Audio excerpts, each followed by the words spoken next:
Hello friends, हम कर रहे थे रियल एनालिसिस के ये फर्स्ट जो इंट्रोडक्शन लेक्चर्स थे जो बेसिक डेफिनेशंस के थे। पहले वाली वीडियो आप देख लेना। अब आज हम करने वाले हैं और कुछ डेफिनेशंस। तो फर्स्ट है इक्विवेलेंट सेट। ठीक है, इक्विवेलेंट सेट क्या होता है?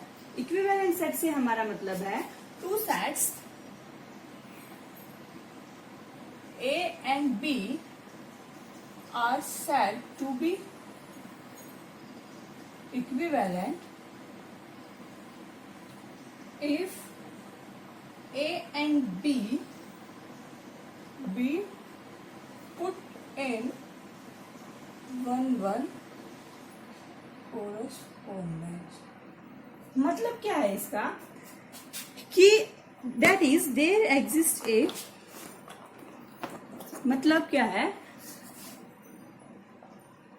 and one and on to function from A to।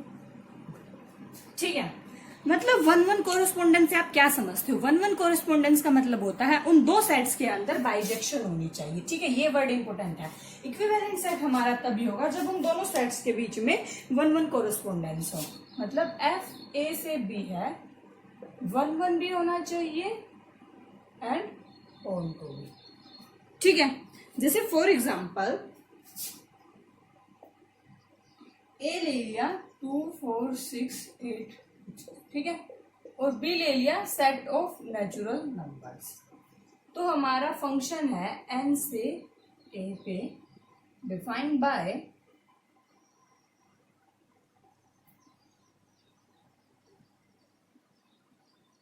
F N equal to 2।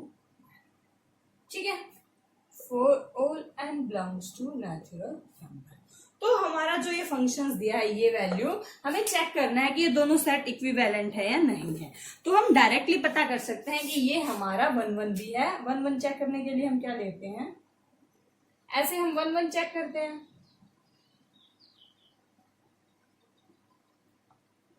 ठीक है, और ऑन टू हर एलिमेंट की यहाँ पे परी इमेज है। ठीक है, क्योंकि यहाँ पे ए सेट है 2 4 6 सारे के सारे इवन नेचुरल नंबर्स हैं और ए है यहाँ पे, हर की यहाँ पे इमेज है। तो ये फंक्शन हमारा वन भी है, ऑन टू भी है। तो यहाँ हम बोल सकते हैं ए इक्विवेलेंट टू बी, और इक्विवेलेंट को डिनोट करने का ये हमारा सिंबल होता है। ठीक है, मेन डेफिनेशंस पे आते हैं अब हम। फाइनाइट, इनफाइनाइट और काउंटेबल, अनकाउंटेबल। तो हमारा फाइनाइट सेट क्या होता है? बहुत आगे एक क्वेश्चन आता है काउंटेबल अनकाउंटेबिलिटी पे, उसमें फाइनाइट और इनफाइनाइट सेट की डेफिनेशन यूज होती है।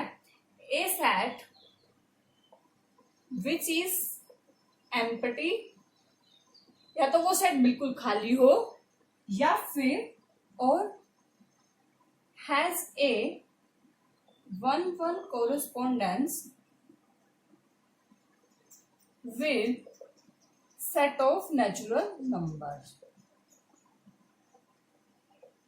मतलब या तो हमारा वो सेट खाली हो या फिर उस सेट की नेचुरल नंबर के साथ वन कोरेस्पोंडेंस हो। एग्जाम्पल यही ले लो 2 4 6 8। ठीक है, तो हमारा ये होता है फाइनाइट सेट। इनफाइनाइट सेट क्या होता है?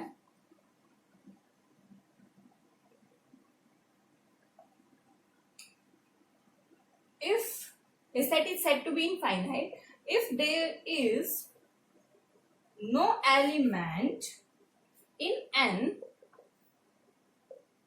which can represent its cardinality। यहाँ पे एक नया वर्ड आया है, कार्डिनैलिटी। कार्डिनैलिटी से मतलब हमारा होता है उस सेट में कितने एलिमेंट हैं। ठीक है, तो हमारा फाइनाइट सेट तो जब होगा जब वो नेचुरल नंबर के साथ वन कोरेस्पोंडेंस रख रहा होगा। इनफाइनाइट सेट का मतलब क्या होगा? एक सेट है जहां पर भी ऐसा कोई भी एलिमेंट नहीं है जो कि नेचुरल नंबर के साथ उसकी कार्डिनैलिटी को डिनोट कर सके। ठीक है, जैसे फॉर एग्जाम्पल 1 3 5 7 7 2 4 6 8, ये भी इनफाइनाइट सेट्स भी आता है। ठीक है, ये आगे तक नहीं है, ये इतना ही सेट है। सिर्फ इस सेट में 4 ही एलिमेंट है। फाइनाइट सेट मतलब फाइनाइट एलिमेंट जिनको हम काउंट कर सकते हैं, 1 2 3 4, ठीक है। तो इस सेट में हमारे सिर्फ 4 ही मेंबर हैं, तो ये हमारा फाइनाइट सेट इसलिए। बट इसमें इनफाइनाइट एलिमेंट्स, हमें ये नहीं पता कि इसमें कितने हैं, अनगिनित है, ठीक है। तो इसलिए ये हो गया हमारा इनफाइनाइट सेट। ऐसा कोई भी सेट एलिमेंट नहीं है जिसकी हम ये बता सके कि कितने एलिमेंट्स होंगे। अगर हमारा फिक्स हो गया तो वो फाइनाइट सेट हो जाता है, बट हमारा फिक्स नहीं पता, हमें उसकी कार्डिनलिटी का ऐसे नहीं पता कि हम नहीं काउंट कर सकते कितने हैं, तो वो इनफाइनाइट सेट होता है, ठीक है। नेक्स्ट आता है काउंटेबल, काउंटेबली इनफाइनाइट। तो हमारा countably infinite set, countably infinite set हम किस सेट को कब बोलेंगे? A set is said to be countably infinite if it is similar to set of natural number, ठीक है। सिमिलर या फिर equivalent, if it is equivalent or similar to natural number. For example, set of natural number खुद, z set of integers, ये सारे हमारे countably infinite sets हैं।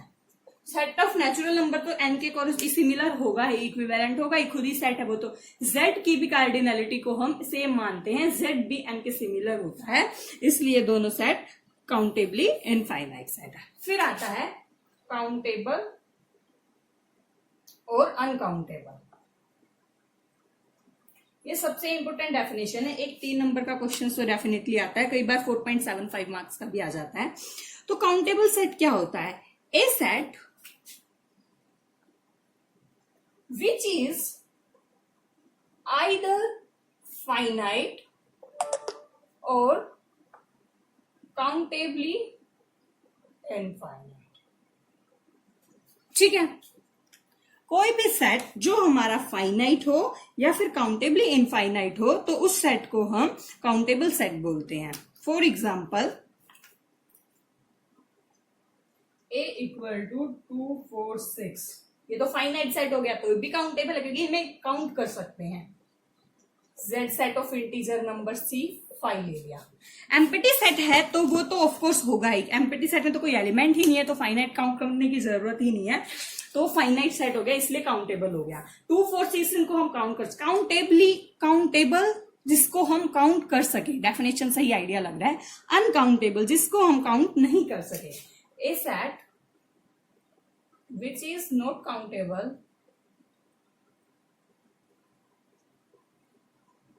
ठीक है, जो सेट काउंटेबल नहीं है, जिसे काउंट नहीं किया जा सकता, वो होता है हमारा अनकाउंटेबल सेट। फॉर एग्जाम्पल ये है, जैसे इंटरवल लिया है मैंने 0 से 1, यहां बीच में छोटे छोटे कितने भी एलिमेंट हो सकते हैं, ये हम काउंट नहीं कर सकते। आप ये इंटरवल देखने में छोटा लगता है, बट ये इंटरवल हम काउंट नहीं कर सकते कि इसके बीच में कितने रैशनल नंबर्स हैं, कितने इरेशनल नंबर्स हैं, किस टाइप के कितने एलिमेंट्स एग्जिस्ट करते हैं, हम काउंट नहीं कर सकते, तो इसलिए ये अनकाउंटेबल होता है। और जिसको हम काउंट कर सकते हैं वो हमारा काउंटेबल सेट्स होता है, ठीक है। अब हम कुछ सेट की कार्डिनैलिटी देख लेते हैं। तो हमारा सेट ऑफ नेचुरल नंबर्स होता है, उसकी कार्डिनैलिटी होती है एलिफ नॉट, ठीक है।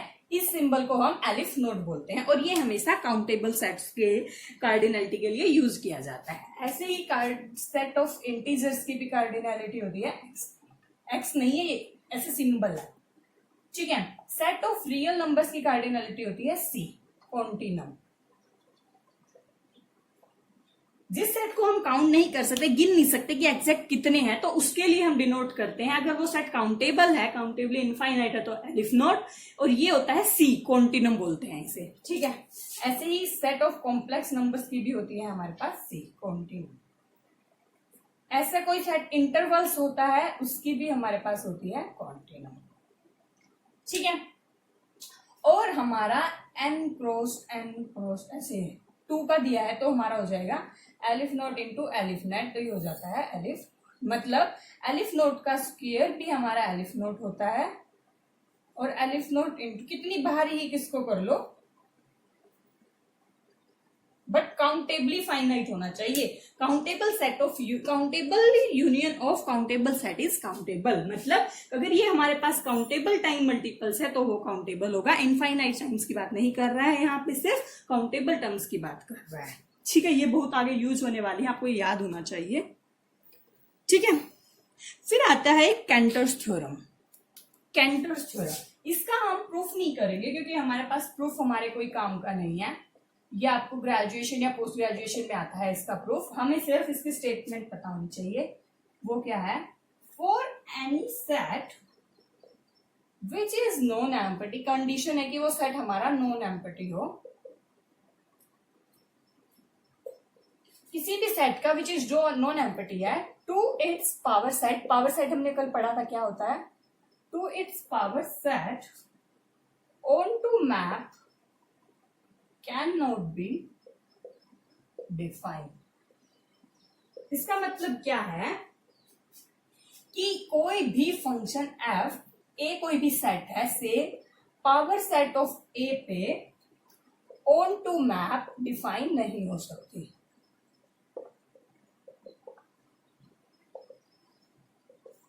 ठीक है, इसका वैसे रीजन होता है, ये क्यों नहीं होती, प्रूफ पे तो हम नहीं जाएंगे। इस सेट, कोई भी सेट ए है, उस सेट के पावर सेट की कार्डिनैलिटी हमेशा उससे ज्यादा होगी, उसके पावर सेट में हमेशा उसके एलिमेंट्स ज्यादा होंगे। क्योंकि अगर हमारा ए कार्डिनैलिटी ए सेट की 2 है तो उसकी पावर सेट की कितनी होती है, 2 रेज़ टू पावर n। ठीक है, कितने हैं 2, तो 2 रेज़ टू पावर 2 4 होती है। तो इससे तो ज्यादा होता है। ये तो फाइनाइट सेट लिया है मैंने, बट कोई भी अगर इनफाइनाइट सेट लेते हैं ए, उसकी पावर ऑफ सेट की कार्डिनैलिटी हमेशा अलग होगी। जैसे नेचुरल नंबर लिया, नेचुरल नंबर की कार्डिनैलिटी होती है एलिफ नोट, तो power set of natural numbers की क्या हो जाएगी, 2 रेज़ टू पावर एलिफ, जो कि हमारा सी के इक्वल होता है, जो क्वांटिनम नंबर है, और ये हमारा अनकाउंटेबल होता है, अनकाउंटेबल सेट की डेफिनेशन। ठीक है, तो हमारा ए से पावर सेट ऑफ ए पे कभी भी ऑन टू मैप एग्जिस्ट नहीं करती। कैंटर्स थ्योरम ये है। ठीक है, तो ये थे 1-2 रिजल्ट्स और कर लेते हैं हम। इंपॉर्टेंट रिजल्ट्स हैं ये, अच्छे से मन में बैठा लेना। लेट एफ ए से बी बी एनी फंक्शन। ठीक है, तो फर्स्ट हमारा क्या कहता है, if F is 1 then cardinality of A is less than equal to cardinality of B। ये सिंपल कार्डिनैलिटी का होता है, तो पता होगा। सेकेंड रिजल्ट है, if F is on 2 then cardinality of A is greater than equal to cardinality of B। इसका मतलब हमारा क्या है, अगर हमारा कोई भी फंक्शन 1 है, ठीक है, f अगर 1 है ऐसे भी, तो हमेशा इस सेट की कार्डिनैलिटी इस सेट से कम होगी। जैसे ये है a और b, a b c, ठीक है, d e f g, ऐसे ले लो। तो हमारे हर एक इस एलिमेंट की इमेज यहां होनी चाहिए, और वो भी सिंगल यूनिक इमेज होनी चाहिए।